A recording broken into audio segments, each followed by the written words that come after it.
హనుమాన జ్ఞాన గుణసాగర జయ కపీ సతిహులోక ఉజాగర రామదూత అతులిత బలధామ.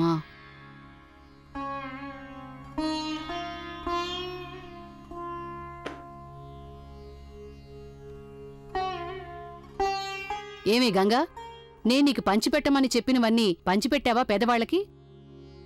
చేశాను. పనికి మాలిన పుస్తకాలు చదవడానికి బదులు తులసీ రామాయణం చదువుకుంటే మంచిది, మనశ్శాంతైనా ఉంటుంది.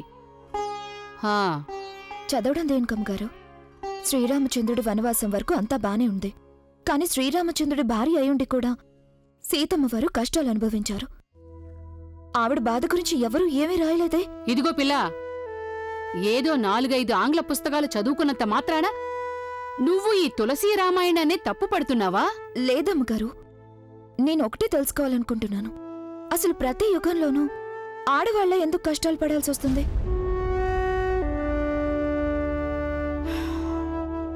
ఎందుకంటే ఆ బ్రహ్మదేవుడు అలాంటి తలరాత రాశాడు ఆడజాతికి.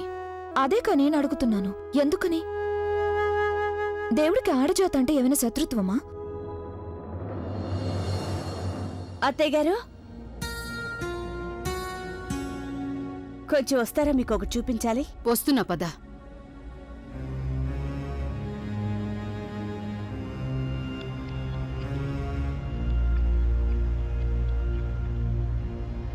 అవునులే, నువ్వు ఆ పనికిమాలిన పుస్తకాలు చదువుకో.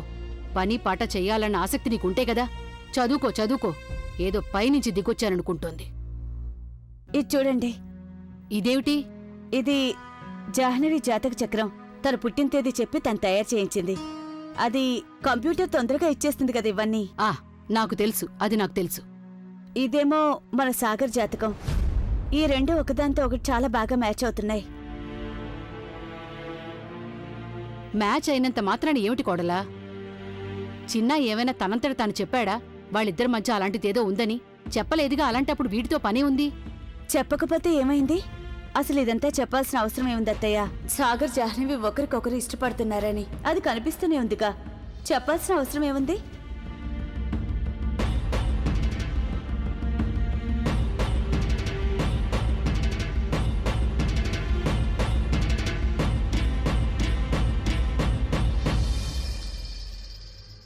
ఏం గంగా, నువ్వే చెప్పు. సాగర్కి జాహ్నవి అంటే ఇష్టమని అనిపిస్తుందా లేదా? నిజమేనా? గంగా గంగా నేను జాహ్నవిని ఇష్టపడుతున్నాను. మీకలా అనిపించిందంటే అదే అయ్యుంటుంది. చూసారు అత్తయ్య, జాహ్నవి మన గురించి ఎంతగా పట్టించుకుందో. ఇక్కడుంది గనకే నిన్న మన మాట వినగానే జాతకం సిద్ధం చేయించింది. పైగా సాగర్ జాహ్నవేల జాతకాలు బాగా మ్యాచ్ అయ్యాయి కూడా. నీ మ్యాచింగులు వాచింగులు నాకేం తెలియదు, కానీ నేను నా పురోహితుడు గారికి జాతకాలు చూపిస్తాను. అప్పుడాయన ఎలా చెప్తే అలాగే చేయాల్సి ఉంటుంది. సరే అత్తయ్య గారు, మీ పురోహితులకు కూడా చూపించండి. చూసారంటే ఆయన కూడా చాలా సంతోషపడతారు. సాగర్కి అన్ని విధాలా తగిన పిల్ల ఈ అమ్మాయి అని ఆయన చెప్తారు.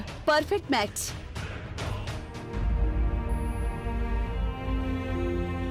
నా మీద మీకు దేనికైనా కోపంగా ఉందా?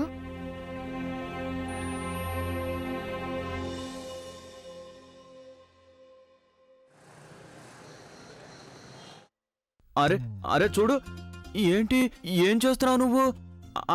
అలాంటిదేం జరగలేదు. అరే నువ్వెందుకలా అరుస్తున్నావు? అయినా నేను చెప్పాను కదా, నేను నకిలీ జాతకం తయారు చేయలేదు. ఇంకా ఎందుకు ఇబ్బంది పెడుతున్నావు నన్ను?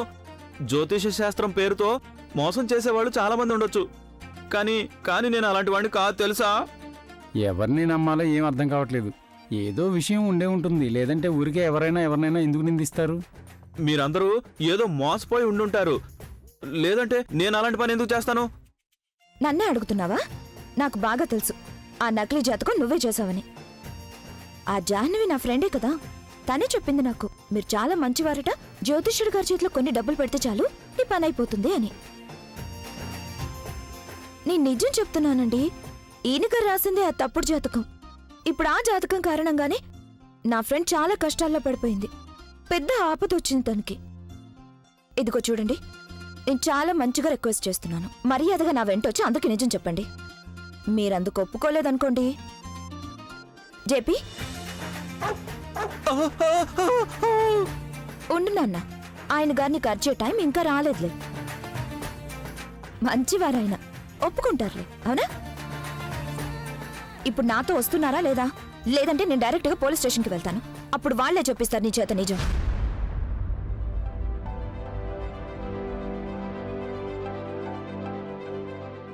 అయితే సరే, నువ్వు ఒప్పుకోవన్నమాట. పొద్దు చెప్పి దా. అరే కొంచెం ఆగు ఆగు. ఎక్కడ ఎవరికి చెప్పమంటే వాళ్ళకి నేను నిజం చెప్పేస్తాను. అది తప్పుడు జాతకం నేనే తయారు చేశాను. చూసావా జాహ్నవి, ఇప్పుడు సాగర్కి నీ నిజ స్వరూపం తప్పకుండా తెలిసిపోతుంది. వంశీ, గంగను ఎలాగైనా ఆపాలి. ఇది చాలా వింత పని చేసిందే. నువ్వన్నది నిజమే జాహ్నవి. దీన్ని ఇప్పుడు ఆపకపోతే నీ బండారం అందరి ముందు బయటపడిపోతుంది. ప్లీజ్ నాకు కొంచెం చెప్పండి, మీకు ఏ విషయంలో కోపం వచ్చింది?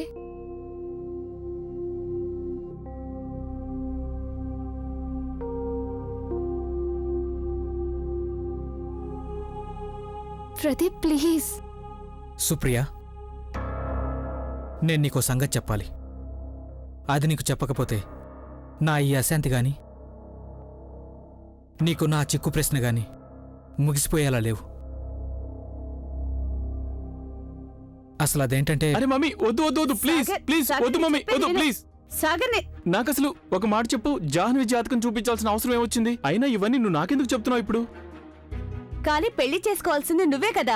అరే అసలు నేను ఎప్పుడు చేసుకుంటానో నాకే తెలీదు. ప్లీజ్ నువ్వు నన్ను అవన్నీ అడక్కు. చూడన్నయ్యా, ఎప్పుడు చేసుకుంటావు అదైనా అది చెప్పు. చెప్పలేను మమ్మీ, నాకే తెలియదు మమ్మీ ఎప్పుడు చేసుకుంటాను. ప్లీజ్ నన్ను అవన్నీ అడగొద్దు. మళ్ళీ అదే ఆ! చెప్పావంటే లాగా ఒకటి ఇస్తాను. అరే. నువ్వు పెళ్లి చేసుకుంటావుగా, పెళ్ళెవరితో చేయాలో నేను నిర్ణయిస్తాను. ప్రదీప్ నువ్వైనా చెప్పు. సరే మమ్మీ, నేను చూస్తాగా. అన్నయ్య నాకు ఒకటి అర్థం కావట్లేదు. కొడుకులు పెళ్లిళ్ళు చేయాలని ఈ మమ్మీలంతా ఎందుకంత సరదా పడతారు? నేను స్పష్టంగా చెప్పేశాను, నేను అప్పుడే పెళ్లి చేసుకోనంటే చేసుకోను, కానీ వినిపించుకోనంటుందే. సరే సరే సరే, కోపాన్ని పక్కన పెట్టి ఇదిగో ఈ హల్వా తిను. వావ్ వదినా, ఐ లవ్ యూ. చూసావా అన్నయ్య, ఇప్పటి నుంచే వదిన నన్ను ఎంత బాగా చూసుకుంటుందో. నా ఉద్దేశంలో 2-3 రోజుల్లో నువ్వు బాగా వెనకబడిపోయావు.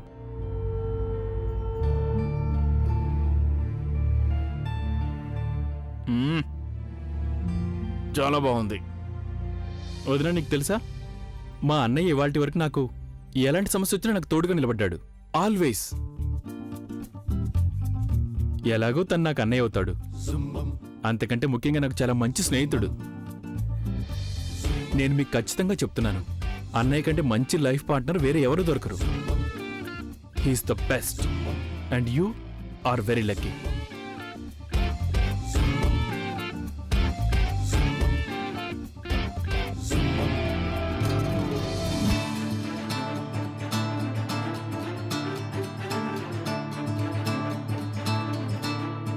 సారీ, నేను ఇది మర్చిపోయాను.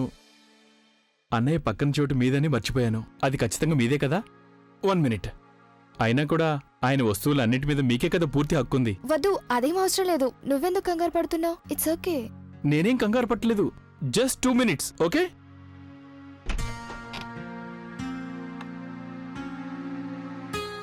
నువ్వు ఒక పని చెయ్యి. నా వస్తువులు కూడా తీసిపెట్టు. అప్పుడు సుప్రియకి కబోర్డ్ ఇచ్చేయచ్చు. చెప్పండి, మీరే ఇప్పుడు అందరికీ నిజం చెప్పండి. జాహ్నవి అడిగినందుకే తప్పుడు జాతకం రాసిచ్చారు ఈయన, ఏదైతే సాగర్ జాతకంకి మ్యాచ్ అవుతుందో.